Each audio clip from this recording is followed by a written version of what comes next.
The streetlight flickered once, then held. It was a Friday evening in November, and Callum was walking home with his 6-year-old daughter, Millie, when she suddenly stopped and pointed at a woman huddled in a doorway across the street. "Daddy, that lady looks just like Mommy." Callum turned, and the woman lifted her face from the shadows.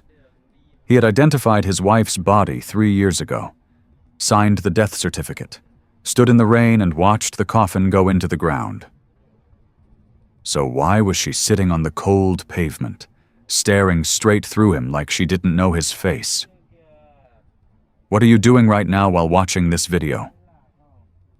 Drop a comment and tell me, and be honest. If you were Callum in that moment, standing on that street, seeing that face, would you have stayed on your feet? The alarm went off at 5:30, the same as always. Callum reached over and silenced it before the second tone, a habit he had developed to protect the silence of a sleeping child in the next room. He lay still for a moment in the dark, not resting, just loading, and then he got up. The apartment was small and warm, and cluttered in the way of homes where one adult is doing the work of two. Millie's drawings covered the lower half of the refrigerator. A plastic dinosaur stood guard beside the dish soap. On the second shelf of the kitchen cabinet, pushed to the back but never out of sight, sat a yellow ceramic mug with a chipped handle he had never thrown away. It had been Nora's. He made oatmeal. He packed Millie's lunch, sandwich, apple slices, crackers she would trade to a classmate for half his cookie, a system she had invented entirely on her own and reported to him with great pride.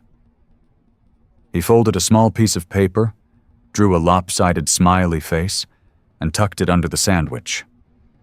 He had done this every school day for 2 years. He wasn't sure Millie still read them. He kept doing it anyway. Callum was 34 years old. He worked at a small print shop on Clement Street. 3 overnight shifts a week, 2 days on the front desk. His boss had offered him the manager role twice. Both times he said he needed to think about it. He was still thinking. He was by any measure fine. He paid his bills. He fed his daughter. His neighbor, Mrs. Doris, 71, retired librarian, strong opinions about tea, watched Millie on late evenings, and had appointed herself unofficial grandmother without permission and with everyone's gratitude. He did not date. He did not talk about Nora much. The grief was not sharp anymore. Nobody warned you about that. The way it eventually stopped being a wound and became a room you simply lived in, its walls so familiar you stopped noticing them. 3 years ago, a police officer called him at 2 in the morning. Nora's car had gone off Ridgeway Pass and caught fire. At the morgue, he was asked to identify, not the face, which was not possible, but objects recovered nearby. A gold band engraved inside, CR+NR, always. A fragment of her gray wool coat. He nodded. He signed the form. He drove home and held Millie until both of them stopped shaking. He never questioned it. He trusted official procedures because the alternative was not something a father could afford to consider. So he built a life inside that certainty. For 3 years it had held. That Friday evening had started like every other. Callum picked Millie up from Mrs. Doris at 5:30, helped her into her coat, listened to her explain why Biscuit the bear needed his own umbrella because bears have feelings too, and they set off down Delancey Street the way they always did, her hand in his, her voice filling the space between them. He was barely listening. Not in a bad way. Just the comfortable half-attention of a parent who knows which parts of the monologue need a response and which are simply Millie thinking out loud. He was calculating dinner. Pasta, probably. Then her hand went tight in his. Not the squeeze of excitement. This was different. The grip of a child who has stopped moving and doesn't know why. "Daddy." Her voice had changed. He looked down at her first. Her eyes were fixed across the street, on the doorway of a laundromat closed for months. Under the narrow overhang, barely out of the rain, a woman sat on flattened cardboard. Thin, hair hanging loose across her face. A plastic cup on the pavement with a few coins catching the light. Callum had seen people sitting in doorways before. Millie had too. She usually asked if they could give something. He usually said yes, and they would dig through his jacket pocket for coins. A ritual they had without naming it. But Millie wasn't asking to give anything. She was just staring. "Daddy," she said again, quieter. "That lady looks just like Mommy." Callum almost smiled. Millie had seen Nora in Strangers before, in the curve of a woman's handwriting on a chalkboard menu, in the way a stranger on the train laughed. Grief does that to children. It makes them look.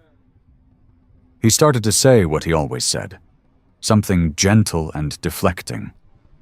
But then the woman across the street shifted. She pushed the hair from her face with the back of her hand, a gesture so specific, so exactly the way Nora had always done it, that the words in his mouth simply stopped existing. He saw her hands, long fingers. The index finger of the right hand bent slightly outward, the way it had been since Nora broke it playing volleyball at 22, and it healed a few degrees off true. They used to joke about it. She used to point at things and he would say it looked like she was always asking a question. The world went very quiet. The woman looked up. Callum didn't know how long he stood there. Long enough that Millie said his name a third time, her voice small and careful, the voice she used when she wasn't sure if something was wrong. Long enough that the woman saw him, and something moved across her face.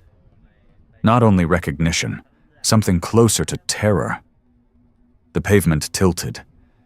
He reached for the wall beside him and didn't find it.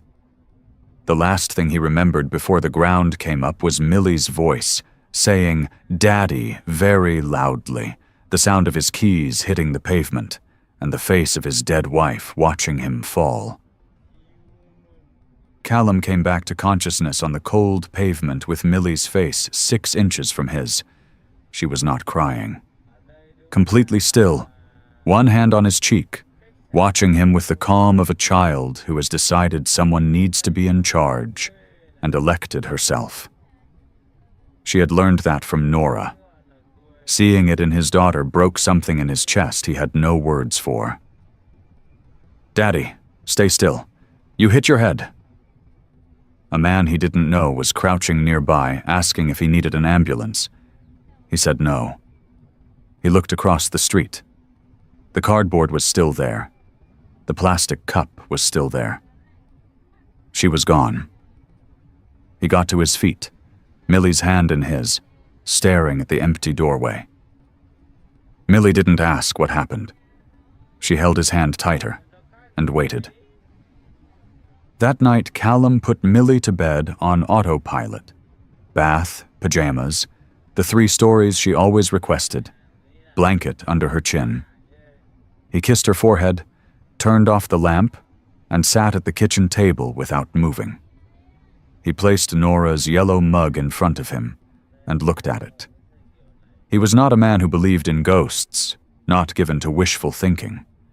He was a man who had signed a form and kept the alarm at 5:30 because a child was depending on him. But he had seen those hands, that gesture. Something in the oldest part of his brain, the part that knows a face the way it knows north, had said her name before he could stop it. He went back through the night 3 years ago. The call came at 2 in the morning. Sergeant Hale, careful with his words. Nora's car at the bottom of Ridgeway Pass. Fire. He was very sorry. At the morgue, Callum was shown the items recovered. Her gold wedding band, placed on her finger 8 years earlier by his own hand. Her gray wool coat with wooden buttons, bought at a Portland market the winter before Millie was born. He identified them. He signed the form. No one suggested a DNA test. He never asked for one. Standing in that kitchen at midnight, he finally asked himself why. The answer sat badly. The record said the fire was too severe for standard identification. He had accepted it because he was a man at a morgue at 3 a.m. holding his wife's wedding ring, and there are moments when the evidence feels sufficient, and the mind simply closes around it like a wound. He found Marcus Webb in his contacts. Former detective, now private investigator, childhood friend. He had stood beside Callum at his wedding and sat quietly at his wife's funeral. He understood that silence was sometimes the only useful thing to offer. Callum typed rather than called, because he needed to see the words written down before he could say them. Marcus, I need your help. I think I saw Nora tonight. I know how that sounds. Please call me. He set the phone beside the yellow mug and did not sleep. He watched the window shift from black to gray to the flat, pale white of a November morning, and he waited for the world to tell him he was wrong. Marcus called at 7:45 the next morning. Callum had been sitting at the same kitchen table for 6 hours. The coffee had gone cold twice. When his phone lit up with Marcus's name, he answered before the first ring finished. Talk to me, Marcus said. No, hello? That was Marcus. Callum told him everything. The street, the doorway, the hands, that gesture, the face. He spoke slowly and kept his voice level, because he knew how it sounded, and he needed Marcus to hear it as information, not as grief finally breaking through the floorboards after 3 years of being held down. Marcus listened without interrupting. When Callum finished, he said, Send me everything from the original investigation. Police report, morgue paperwork, death certificate, all of it. You believe me? Callum said. I believe you saw something that scared you, Marcus said. Let me look at the paperwork first. He called back 48 hours later. Callum had spent those 2 days on the surface of his life, packing lunches, running print jobs, reading bedtime stories, while something underneath ran fast and quiet in a direction he could not name. Callum. Marcus's voice was different, tighter. The accident report has 2 pages missing from the official filing. The county records office has no record of those pages. The sole witness recanted his statement 8 days after the incident. No explanation on file. And the vehicle was destroyed 3 weeks ahead of the standard evidence retention window. Callum sat down on the floor of the hallway. It was just where his legs stopped working. Was the identification ever confirmed independently? No, Marcus said. You were shown personal effects, a ring and a coat. That was the basis for the death certificate. No forensic confirmation, no DNA. The fire classification allowed an exemption, and nobody pushed back. Callum pressed his palm flat against the cold floor, focusing on the texture of it, because he needed something real while the architecture of the last 3 years quietly rearranged itself around him. There is something else, Marcus said, slower now. Nora's employer was placed under federal investigation 14 months after her death. Financial crimes tied to an organized network. 2 employees had left their positions in the months prior under circumstances investigators described as consistent with witness flight. Callum closed his eyes. She saw something, he said. That is my read, Marcus said. Whatever she witnessed, someone needed it to stay unseen. The simplest way to make a witness disappear, without making them actually disappear, is to let them disappear themselves. Callum thought about the warning she must have received, the calculation she must have made. The night she put her ring and her coat into a car and chose to become nobody so that Millie and he could stay safe. 3 blocks from where they walked every Friday. 3 blocks. "Is the investigation closed?" Callum asked. "Concluded 14 months ago," Marcus said. "Defendants convicted. Network dismantled. Whatever she was protecting you from, it no longer exists." The hallway was very quiet. "She does not know," Callum said. "Not a question." "If she has stayed off the grid, it is possible," Marcus said. "Callum, I found a shelter registration off Brennan Street. A woman matching the description checked in 3 months ago under a false name. She is still listed as a current resident." Callum wrote the address on a receipt from his jacket pocket. His handwriting was not steady. He wrote it twice. "Go alone," Marcus said. "No police, no pressure. If it is her, she ran to protect you. Walk in the same way." Callum folded the receipt and placed it in his shirt pocket, close enough to feel. "Thank you," he said. "Don't thank me yet," Marcus said. "Go find her." Callum went the next morning. Alone, the way Marcus said. He asked Mrs. Doris to take Millie for a few hours. She said yes without questions. The shelter off Brennan Street was a converted row house. He stood outside, breathing through what his heart was doing. Then he went in. The woman at the front desk had heard many difficult stories and still chosen to be kind. Callum gave her the name Marcus had found. She spoke into the phone and asked him to wait. Then he heard footsteps on the stairs. Nora stopped in the doorway. Clean clothes, hair pulled back. But it was her. Neither of them spoke. "The investigation is over," Callum said, steadier than he expected. 14 months ago, all of them convicted. It is finished, Nora." Something moved across her face. Not relief, not yet.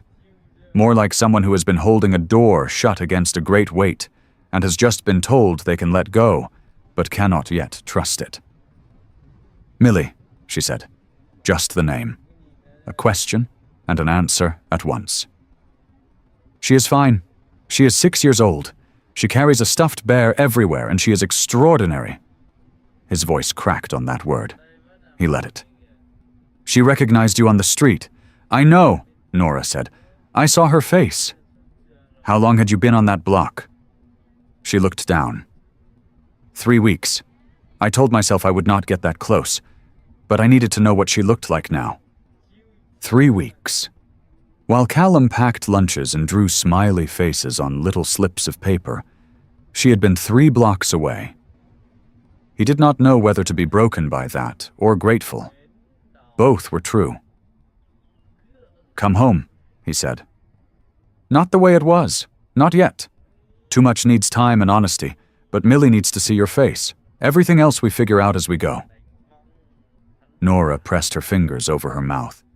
The thing she did when keeping herself from the wrong words. Then she nodded. They walked out into the November morning. Neither of them touched the other. But they walked at the same pace, and after a block, Callum felt her slow, and he slowed with her. He knocked on Mrs. Doris's door. Millie opened it, pajamas, biscuit under her arm. She looked at her mother. 3 full seconds. The stillness before something changes permanently. Then, "You came back." Nora got down on her knees on the cold front step. "I came back," she said. Millie wrapped both arms around her mother's neck. Callum stood in that doorway on a gray November morning, feeling something he had not felt in 3 years. Not happiness, exactly. They were still at the beginning of something long and uncertain. But he felt it. The room he had been living in, the one with the familiar walls, begin for the very first time to have windows. You know, before I let you go, I want to be honest with you for a moment. This story is fiction. Callum, Nora, and Millie are not real people. The events never happened. I want you to know that because I think you deserve to know what you are watching. But here is what is real. The specific weight of a grief you built your whole life around. The instinct to disappear, to become nobody, so that the people you love most can stay safe. The impossible distance between knowing someone is gone and knowing they are truly gone. These are human things. They live in real homes, in real families, in ways far less dramatic and far more painful than any story I could write. If something in this moved you, if it reminded you of a person you have been meaning to call, or something you have been meaning to say, then it did exactly what a story should do. I will be back next week with another. Until then, take care of the people still within reach. If Millie's words stayed with you, drop A in the comments below. And if someone in your life needs to hear a story like this today, send it to them. That is all. See you next week.